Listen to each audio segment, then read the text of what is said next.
O que faz um falso profeta? Um falso profeta, segundo a perspectiva bíblica, não é alguém que profetiza algo errado. Um falso profeta não é um feiticeiro que invoca demônios.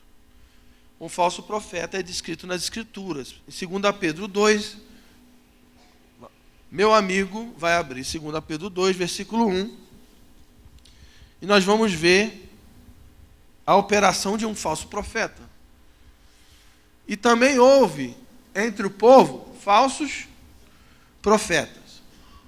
Como entre vós haverá também falsos mestres, que introduzirão encobertamente heresias de perdição e negarão o Senhor que os resgatou, trazendo sobre si mesmo repentina perdição. Vai.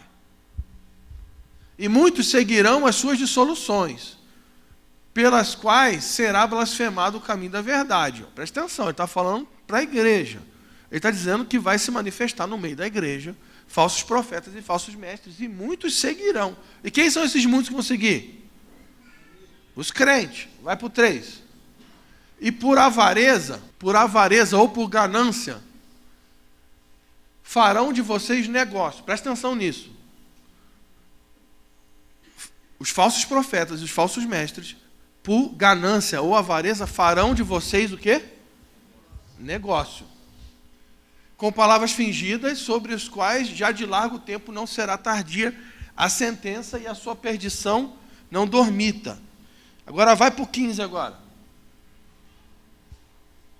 Os quais, deixando o caminho direito, erraram seguindo o caminho de Balaão, filho de Beor, que amou o prêmio da injustiça. Mas a melhor versão aí é amou o salário da injustiça. Então, o que define um falso profeta? É alguém que profetiza algo errado? Não. O que define um falso profeta é alguém que profetiza algo com o coração errado.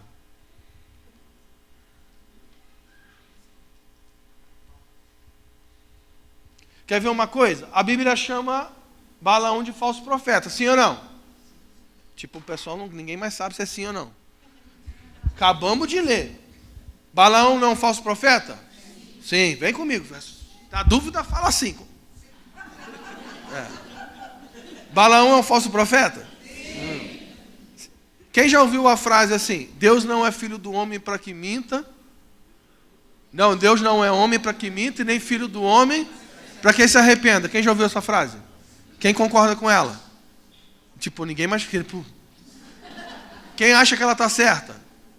Quem falou essa frase? Balaão. Foi Balaão que disse isso. E ele estava certo. Balaão profetizou. E tudo que Balaão profetizou aconteceu. Porque Deus falava com ele. Deus falava com Balaão. Deus era tão sinistro com Balaão que até a mula de Balaão profetizou para Balaão. Aleluia. Se até a mula profetizou, por que você não profetiza? Fica a dica. Você está pior, tipo abaixo da mula, né? Mas tudo bem. Balaão ouvia o Senhor? Ouvia. Ele conhecia a voz de Deus? Ele profetizava? Ele profetizou coisas certas? Profetizou? Tudo o que ele profetizou aconteceu? Sim. Mas por que ele era um falso profeta? O problema é porque ele profetizava em troca de pagamento. O problema não é que ele profetizava coisas erradas. O problema de Balaão é que ele profetizava com o coração errado, a intenção errada. Lembra de Paulo? Siga o caminho do amor. Por isso busque os dons. Amar é igual a perder, sim ou não? Sim. Então esse é o coração do serviço profético que nós precisamos ter. Porque no meio da igreja existe muito falso profético. De pessoas que se relacionam com as escrituras e com a voz do Senhor, buscando benefício próprio. E o maior problema é que como que você identifica um falso profeta? Não é por aquilo que ele fala, é como ele se comporta.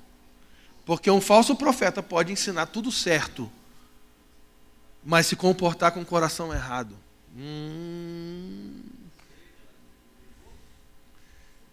Pô, mas é tão legal isso que esse cara fala, né?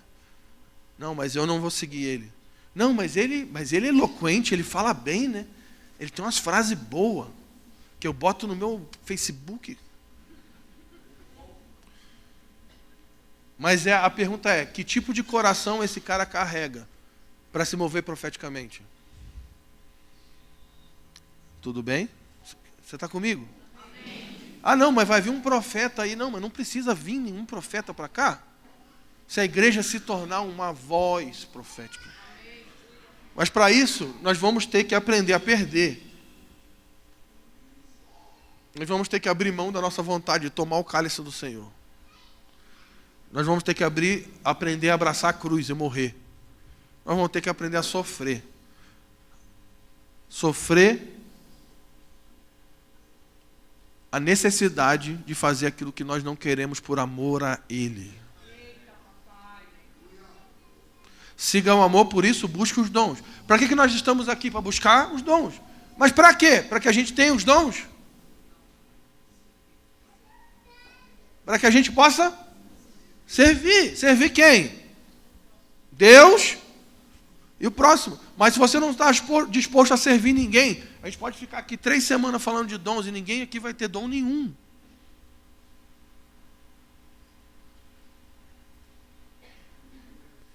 Um falso profeta, ele só se move por benefício próprio. Então tudo que ele faz relacionado à missão de Deus, ele está buscando benefício próprio, pagamento. Um falso profeta, geralmente ele vai trabalhar em algumas esferas. Primeiro, o pessoal que é mais visível, né? São pessoas que se movimentam em troca de grana. Isso é teoricamente mais visível. Mas esse não é a pior coisa. Essa é a mais fácil de resolver. É simples. Se existe uma pessoa que se movimenta na missão de Deus buscando grana, você para de dar dinheiro para ele. Aleluia! Glória a Deus.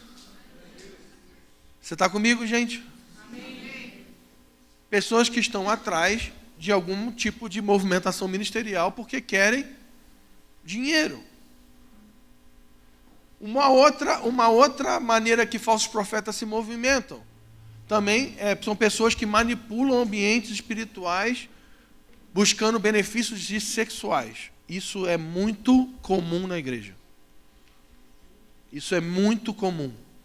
Líderes, pessoas místicas, geralmente são pessoas muito místicas, que se utilizam de visões e dons para seduzir pessoas. Manipulam ambientes espirituais buscando sedução na área sexual. Ah, isso não acontece, querido, isso acontece muito na igreja. Tanto na igreja católica como na protestante. Isso acontece muito. Agora vem o pior. Pô, vai vir o pior agora. Agora vem o que faz o maior estrago. Quem está pronto? O maior estrago que falsos profetas fazem são pessoas que se usam da espiritualidade buscando pagamento emocional. Tipo assim, eu te servi, eu te abençoei. Um dia eu fui lá, tirei você da lama, te limpei, te ajudei, te ensinei a Bíblia. Ajudei sua família, cuidei de você, te aconselhei, agora você está bem. Agora, querido, agora você me deve a sua vida, porque eu te ajudei. E se eu mandar você pular, você tem que perguntar a altura que você deve pular. E você só tira férias quando eu deixar. E você antes de comprar o carro, você me pergunta se eu te abençoo. E você só casa com quem eu autorizar.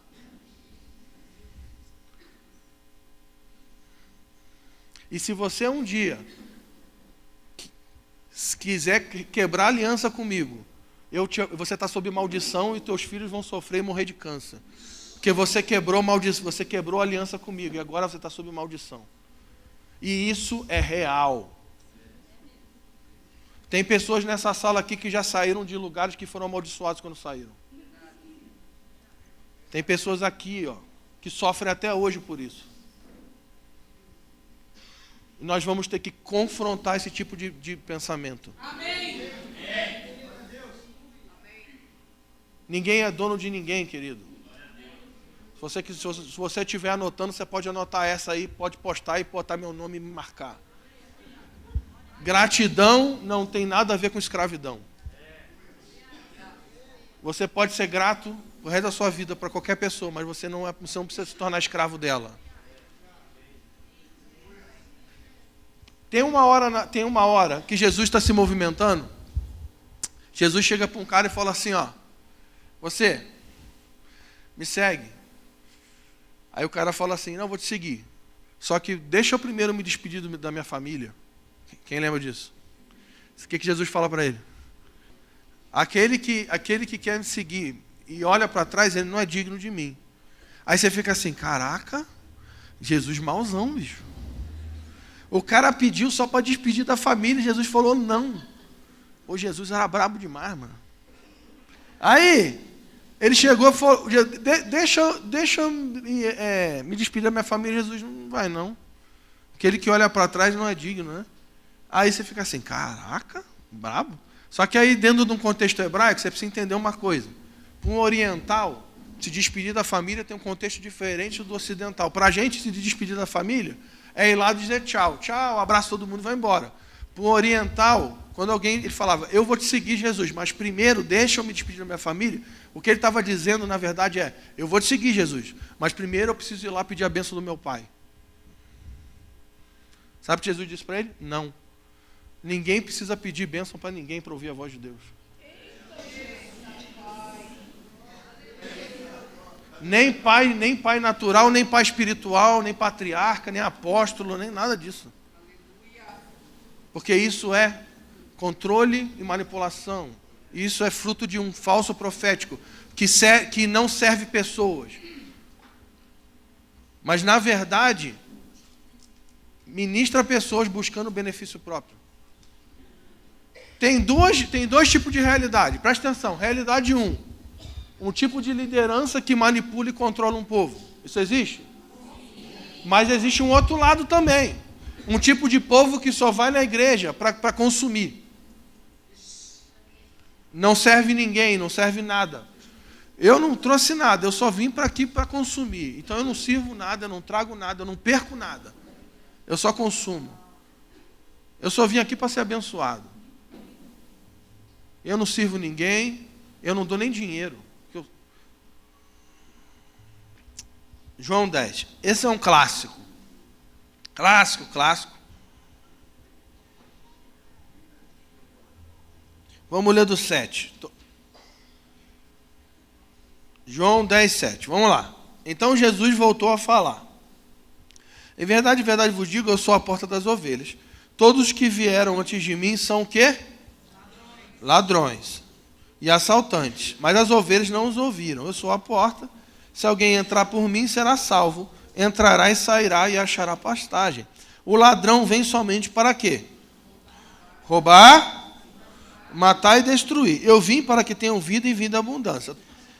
Então, vamos no 8. O que diz aí? Todos os que vieram antes de mim são? Ladrões. Então, quem que é o ladrão que vem para matar, roubar e destruir?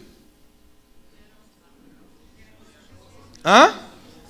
Os que vieram antes de Jesus. E quem são eles? Os falsos líderes, os falsos mestres, os falsos profetas e os falsos sacerdócios. O diabo não tem nada a ver com isso. Não, que o diabo vem para matar e roubar. Não, querido. Quem está matando, roubando e destruindo são os falsos profetas. Aqueles que estão no meio da igreja, trabalhando em benefício próprio. Quem está matando, roubando e destruindo é um povo idólatra que só se relaciona com a igreja buscando benefício próprio. Isso gera morte e destruição. Isso não gera vida. Versículo 11. Eu sou o bom pastor dá. Ele perde, ele dá a vida pelas ovelhas. 12. Mais o mercenário, que não é pastor, de quem não são as ovelhas, quando ele vê o lobo, o que ele faz? Ele foge. E o lobo? Quem são os mercenários? Os falsos profetas. E quem é o lobo? O diabo. Agora o diabo chegou, gente. O diabo está aí, estava aí desde sempre. Vocês só erraram ele de personagem, mas ele estava aí. Então, o diabo, o lobo, ele aparece. E o mercenário, ele faz o quê? Vai próximo. Ora, o mercenário foge porque ele não cuida das ovelhas. O mercenário só se envolve com as ovelhas buscando benefício próprio. Não é só dinheiro. Não é só dinheiro. É tudo que me faz me sentir bem. Deixa eu dizer uma coisa profética, vou profetizar agora. Ah, Senhor. O sacerdócio dos santos sempre vai envolver sofrimento. Sempre vai envolver perda. Sempre vai envolver abrir mão da nossa vida para servir o próximo. Aquele que não abre mão da sua vida para servir o próximo é um idólatra e é um mercenário. E está produzindo morte, não está produzindo vida. Não, mas quem já viu assim? Não, eu quero só ficar aqui quietinho, eu não quero ser grande, não. Já viu isso? Eu não quero ser grande, não. Eu quero ser pequeno aqui, eu quero ser pequeno aqui, eu quero ficar quietinho aqui, só quero assistir o culto. Idólatra. Jesus disse o quê? Se você quer ser grande no reino, quem vai ser grande no reino?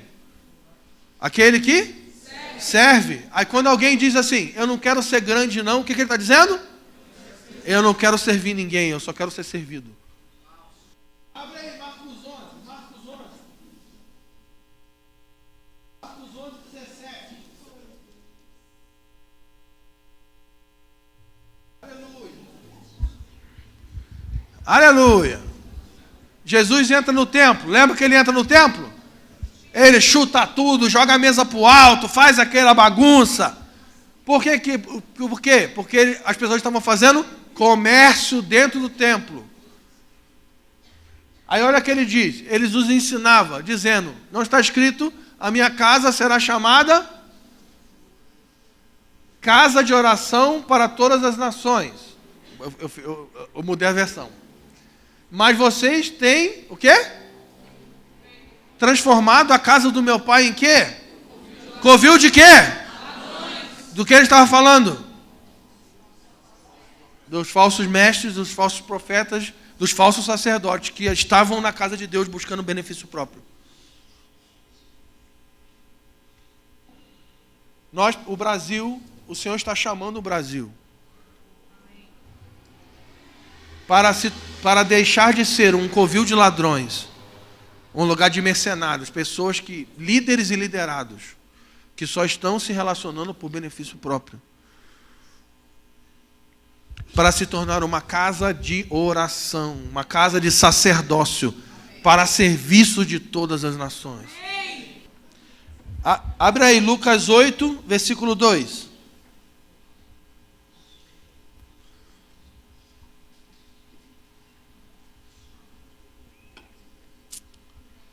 Aleluia! Isso aqui para mim é uma chave que Jesus nos ensinou. Olha o que diz. E algumas mulheres que haviam sido curadas de espíritos malignos e de enfermidades, Maria, chamada Madalena, da qual saíam 7 demônios, vai. E Joana, mulher de Cusa, procurador de Herodes, e Susana e muitas outras que serviam. O que essas mulheres faziam? Serviam quem? Jesus. Quem sustentava a missão de Jesus? As mulheres. Que mulheres eram essas? Não, mas que mulheres? A chave está aí. As mulheres que Jesus serviu abençoaram Jesus com seus bens. Preste atenção. Você não vai se envolver buscando pagamento. você não vai buscar recursos. Você não vai buscar isso. Mas o serviço vai produzir os recursos.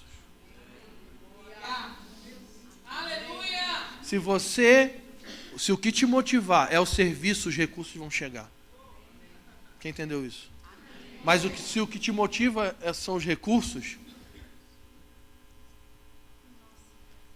você pode até ter os recursos, mas o que vai acontecer é o que você vai queimar no inferno. Aleluia.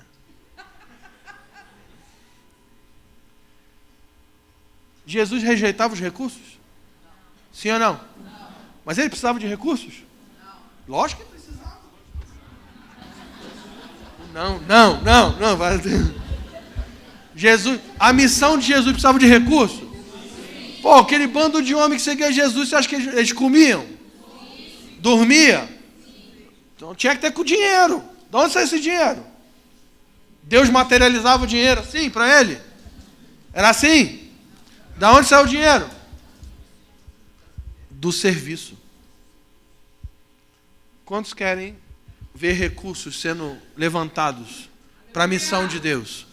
Então nós vamos servir. Amém. Servir. Nós vamos servir pessoas, servir lugares. E aí o serviço vai produzir recursos. Jesus nunca, Isaías, o Senhor nunca mandou a gente orar pedindo recursos. Ele mandou a gente orar pedindo trabalhadores. Porque aonde existem trabalhadores que servem, tem recursos. Então Judas é um livro que ensina sobre combater falsos profetas. No versículo 3, diz assim: Amados, enquanto me empenhava para vos escrever acerca da salvação que nos é comum, senti a necessidade de vos escrever, exortando-vos a lutar pela fé. Então, é uma carta que fala sobre a luta pela fé contra a influência de um falso profético. Tudo bem? Amém. Amém é sim, né? Só para a gente esclarecer. Aí, versículo 4. Porque certos homens se infiltraram, olha só que doideira. Certos homens se infiltraram entre vós. Maluco. Ele está falando de feiticeiro aqui, de demônios, isso aqui, invocador de espírito. Ele está falando de gente dentro da igreja. Certos homens se infiltraram entre vocês sem que fossem notados. Desde há muito tempo eles estavam destinados para o juízo. Ou seja, já viu, né?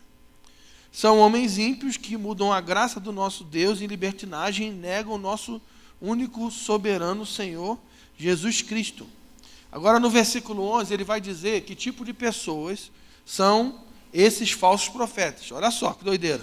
Ai deles, pois seguiram o caminho de Caim, por causa do lucro se lançaram ao erro de Balaão e foram destruídos na rebelião de Coré. Então repita comigo: Caim, Balaão e Coré. Então nós vamos ter que confrontar esses três tipos de comportamento: Caim, Balaão e Coré. Caim, rapidamente. O que Caim fez? Matou o seu irmão. Por que ele matou? Mas por que ele matou? Por causa de inveja e ciúme. Quando ele viu que o Senhor recebeu a oferta do seu irmão e não recebeu a sua, o que ele fez? Ele matou. Presta atenção. Primeiro tipo de comportamento que nós precisamos abolir do nosso meio. Todas as vezes que pessoas, sob um espírito de falso profético, veem que Deus está abençoando alguém no meio, ele quer matar essa pessoa com difamação.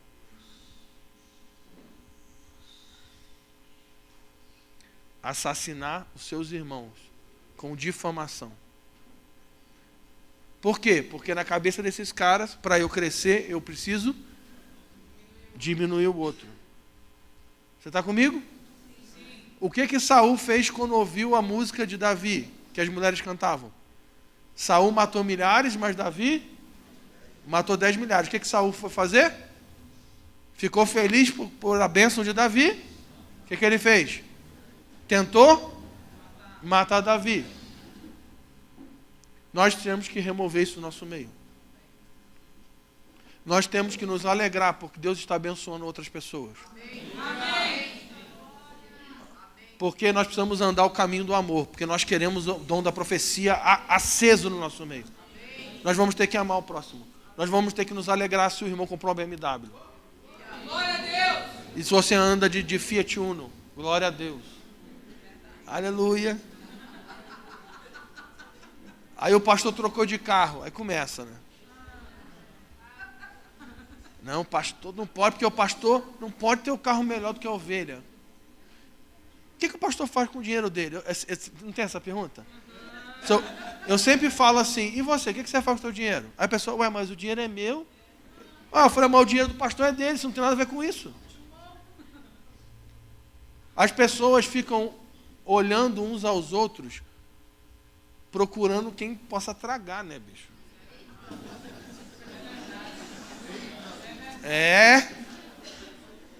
Aleluia. Isso está aqui no nosso, está nessa cidade aqui, ó, está sob esse povo aqui, ó. Onde se tem um ministério crescendo mais do que o outro, em vez de eu me alegrar, porque o cara está crescendo, o que eu começo a fazer? Eu difamar, porque eu quero matar. Porque eu não posso me alegrar se o cara tem 1000 pessoas na igreja dele e a gente tem 200. Não, eu começo a difamar. Nós vamos ter que remover a difamação do nosso meio. Amém. A gente não quer a voz profética? Sim ou não? Sim. Então a gente vai ter que caminhar no caminho do amor. Amém. E parar de matar os nossos irmãos. Caim. O segundo, Balaão, sem vergonha, que profetizava tudo certo, mas profetizava em troca de pagamento. Nunca mais se relacione com ninguém buscando benefício próprio. Tem gente que vai congregar num lugar e quer mudar o lugar, já viu isso? Pô, esse lugar aqui tem que ter um curso de teologia, né? Esse lugar tem que ter. Aí começa a arrumar uma confusão no meio, tem que ter, daqui a pouco todo mundo vai falar que tem que ter. Aí chega no pastor, mas tem que ter aqui um seminário. Aí o pastor, não, mas o Senhor falou comigo que aqui a gente vai fazer um centro de, sei lá, de drogado, para drogado. Aí o cara, não, mas aqui precisa ter. Em vez de você querer transformar um lugar do que você quer, procura um lugar que tenha a ver com o que você carrega. E para de ficar arrumando confusão e difamando. É mais inteligente, querido. Porque tem muita gente andando no caminho de Caim, que está matando irmãos por meio da sua língua. Então para de falar mal da igreja. Vaza, bicho. Aleluia. Vazar não é o problema. O problema é você dizer que está submetido num lugar e ficar falando mal. Caminho de Caim. Caminho de Balaão, que só busca benefício próprio. E último, caminho de... Quem foi Corá ou Coré? Quem foi o amado? O amado acordou de manhã, ele era levita, ele acordou de manhã, olhou para Moisés e falou, pô, Moisés é o líder, né? Podia ser eu. E ele começa a arrumar uma confusão no meio do povo para derrubar Moisés. Por que ele queria derrubar Moisés? Porque ele queria o lugar de Moisés. Aí o que acontece? Deus mata Coré e todo que estava ao redor dele. A Bíblia diz que ele abriu um buraco no chão e ele foi direto para o inferno. Glória a Deus. Eu sou bem literal. Deus abriu literalmente um buraco no chão, literalmente, e eles foram literalmente engolidos até o inferno. Literal. Só que ele não foi sozinho não, querido. Ele e tudo que estava ao redor dele. Glória a Deus. Cuidado com quem você está se associando. Escuta. A Bíblia diz que Satanás, quando ele cai, cai 1/3 do céu com ele. Escuta isso. Mas a Bíblia não diz que 1/3 do céu pecou, o pecado de Satanás. A Bíblia diz que Satanás pecou. Lúcifer. E 1/3 caiu com ele. Mas não diz que 1/3 pecou. Se a gente for estudar um pouco assim, mais profundo, as heresias mais profundas assim do coelho, Vou abrir um parênteses aqui para a doideira. Até aqui eu estava me comportando. Se a gente for analisar, a gente pode chegar à conclusão que haviam 3 principais arcanjos diante do trono. Miguel, Gabriel e Rei Léo. Lúcifer, Satanás. 3. Quando Satanás cai, tudo que está debaixo dele, 3 arcanjos, 1, 2, 3. Quando Satanás, Lúcifer, peca, tudo que está debaixo dele cai com ele. Então, cuidado com quem você se associa. Cuidado com quem você se submete.